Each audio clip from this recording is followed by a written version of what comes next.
కాంగ్రెస్ అని వచ్చింది. వచ్చినప్పుడు పనులు అందరి గురించి చెయ్యాలి. ఏ పాట అయితేంది ఏదైతేంది. కరెంటు ఉచితం అంటుండు, జీరో కొడతలేడు, ఏది లేదు.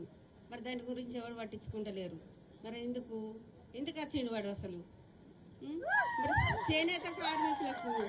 చేనేత కార్మికులు మరి వాళ్ళు ఆకలి సావులో చచ్చిపోతున్నాం. మరి మొగోళ్ళు పని చేస్తేనే కదా మేము బతికేది. మేము పని చేస్తాం. ఏమన్నా అంటే పింఛన్లు వేయం. వాడు ఏం పింఛన్లు ఎత్తుండు?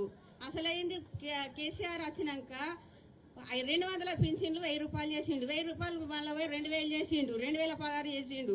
ఇప్పుడు మాకు పింఛన్లు ఉంచాం, ఏది ఉంచామని అంటే ఎట్లా బతుకుతాం? లేని వాళ్ళం. ఉన్నోళ్ళు అంటే బతకగలుగుతారు కావచ్చు. 2 నెలల నుంచి ఏం పని చేసుకొని బతుకుతాం? నాకు అంత మస్తు కోపం వచ్చి నేను ఇక్కడికి వచ్చిన. మాకు పనులు లేవు, నీళ్లు లేవు. మిషన్ బేరే దాన్ని ఎంత ఎత్తుండు? పావుగంట ఎత్తుండు. ఆ పావుగంట సేపు మేము బతుకుతాం చెప్పుండి. మరి నేతన్నలకు కార్మికులకు పని చేసి ఇచ్చింది ఎవరు? కేటీఆర్ ఇప్పించిండు.